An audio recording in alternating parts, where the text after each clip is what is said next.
Hey guys, Youngblood Fantasy 91 here with another rant for you guys. And yes, it has been a while since my last one, don't remind me. Anyway, given what has happened very recently, I can safely say that a decent percentage of humanity is mindless sheep.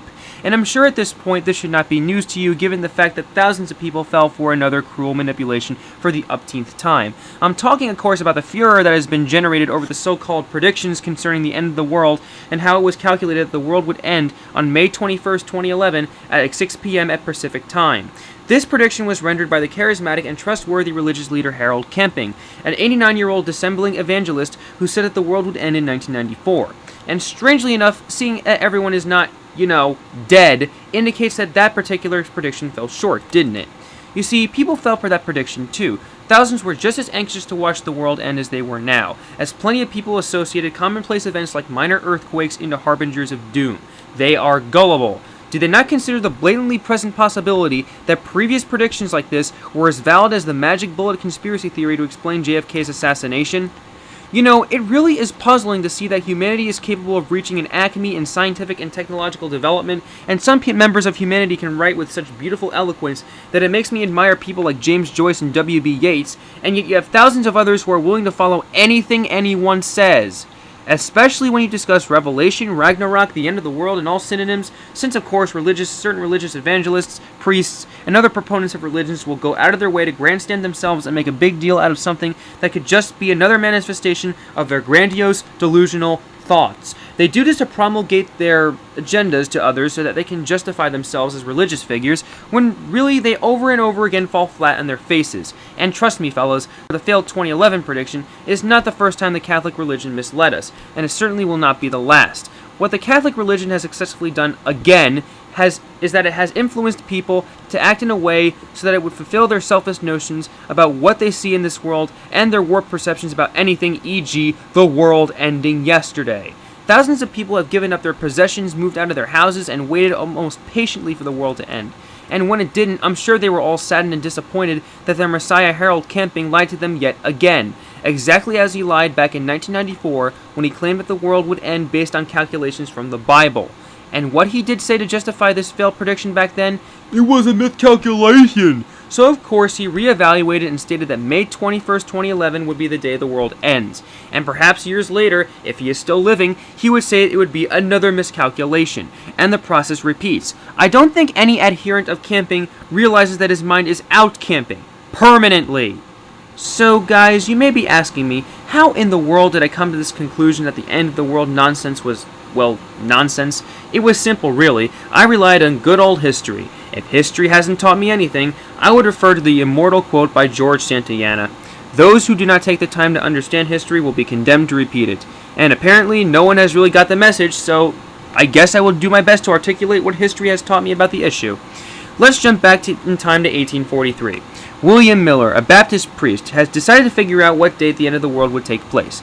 He used the Book of Daniel as a reference point and figured out that the end of the world would land between 1843 and 1844. The first major problem is that he couldn't pinpoint the actual date. It wasn't until skeptic-turned-Miller supporter Samuel Snow came around and stated that the end of the world would happen on October 22nd, 1844. So how did Miller arrive at this conclusion, one may ask? Well, the Book of Daniel mentions something about the world coming to an end 2,300 days after a certain event. So Miller states, wait, 2,300 days can mean 2,300 years. Miller decided that the rebuilding of Jerusalem should be the starting point of the 2,300-year cycle, since the arbitrary assignment of start dates is clearly justified. That occurred around 400 BC, so based on that calculation, Miller stated that Jesus should arrive between 1843 and 1844, and the rapture should occur around that point. And when Samuel Snow stated that October 22nd, 1844 would be the end date, since cognitive dissonance got the better of him, everyone believed him and Miller. Followers of Miller were actually dubbed the Millerites. I am not joking, people followed him like they did camping, because he was a charismatic figure and an influential priest in his religion, even if he was wrong. So time passes by, 1843 comes and goes, and nothing happens, so people resort to Snow's prediction. On October 22nd, 1844, something amazing happened. A grand wave of nothing swept the nation. The event of nothing happening shook the country, and everyone was shocked by its occurrence. So shocked, in fact, that people were in tears over it. But in all seriousness, because nothing happened, people actually became sick with disappointment over this prospect, and this event was called the Great Disappointment. Miller, however, waited for Jesus' appearance until his death in 1849. So what does this say about crazy end-of-the-world theories from religious figures, or for that matter, crazy end-of-the-world theories in general? They are baseless, idiotic, and proven to be automatically invalid. If you guys are still in disbelief about this, then I will present 2 more points to try to back myself up some more. The first one is plainly obvious. The end of the world has been predicted multiple times before. Let's refer back to the Great Disappointment again. That prediction was mostly based on the Book of Daniel. Well, the Book of Daniel was what Harold Camping used to predict the 2011 Armageddon, and actually what Isaac Newton used to predict the end of the world too. I'm not joking, Newton, even though he was a genius in his own right, dabbled with crazy things like alchemy and determining the end of the world. And he said that the apocalypse would not occur before 2060. So 3 separate people consulted the same book and came up with different end dates. Okay, makes perfect sense to me. And that is not all. The end of the world was predicted multiple times for different reasons other than religion. Let me list a few now. 1873, the Second Coming is predicted by Jonas Wendell. 1914, a great battle would occur between good and evil involving God, as predicted by Charles Taze Russell. 1919, the alignment of planets that year would cause the sun to explode, as predicted by Albert Porta.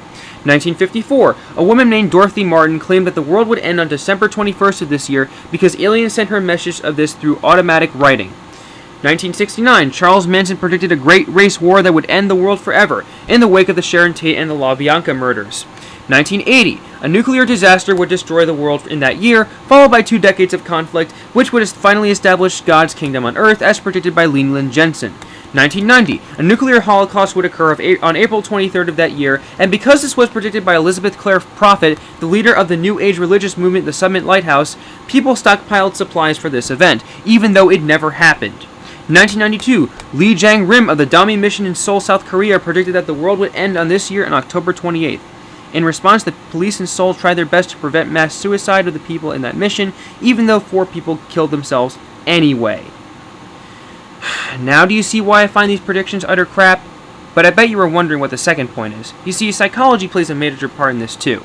There is a thing called cognitive dissonance or cognitive disequilibrium, as Swiss psychologist Jean Piaget would say. This occurs when people become uncomfortable with having 2 opposing and contradicting thoughts in their mind.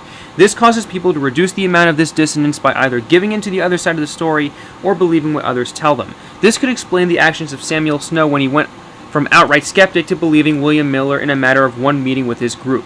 It could also explain the thousands of other people rushing in to believe that whatever the charismatic religious leaders believe because they are given contradicting thoughts. The world is going to end soon is thought 1, and the world is going to stay the same as thought 2. Because they wish to reduce this dissonance by giving in to religious belief systems, they choose to follow their leaders, hence the thousands of people leaving their houses, giving up their possessions and other related preparing for the rapture that will not seem to happen no matter how many times people predict it. Still, it doesn't change the fact that sometimes people can be that gullible and let their cognitive dissonance overpower them. I think that this prophecy was false, and in fact I believe that the December 21st, 2012 prediction is false. Why? Well, if we can let someone get away with saying that the sun will explode when the planets align, then I sure as hell believe that we can let people get away with saying that solar flares from the sun will vaporize the atmosphere since the sun is in alignment with the center of the Milky Way galaxy. And besides, I don't think the Mayans predicted any end of the world as much as the world could change. And if you guys even think about resorting to Nostradamus, then all I can say is he was high off his own drugs. Just saying. End of the world prophecies, they are scare tactics designed to trick and manipulate people. And the sooner you guys realize this, the less fracas we will generate, and the more sane of a civilization we can be. Anyway, that's all I have to say in the matter. This is Youngblood Fantasy 91, and ladies and gentlemen, I'll see you all in the brighter later. Your children are poor, unfortunate victims of lies you believe.